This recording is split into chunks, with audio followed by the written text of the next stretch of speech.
Persistence wins എന്ന് കേട്ടിട്ടുണ്ടോ?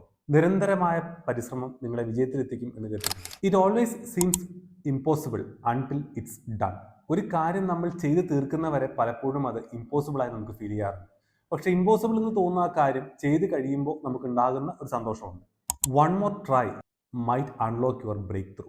ആ ബ്രേക്ക് ത്രൂ എന്ന് ആളുകളെ കൊണ്ട് പറയിപ്പിക്കുന്ന ആ ഒരു കാര്യം ചിലപ്പോൾ നിങ്ങൾ മിസ്സാക്കുന്നത് ഒരു ട്രൈയുടെ അല്ലെങ്കിൽ ഒരു അവസരത്തിൻ്റെ കുറവിലായിരിക്കും. അതുകൊണ്ട് ഒരവസരങ്ങളും നിങ്ങൾ മിസ്സാക്കരുത് എന്നുള്ളതാണ്. ഇൻസ്റ്റന്റ് സക്സസിനേക്കാൾ എപ്പോഴും നമ്മൾ പ്രാമുഖ്യം കൊടുക്കേണ്ടത് പെർസിസ്റ്റൻസിനാണ്.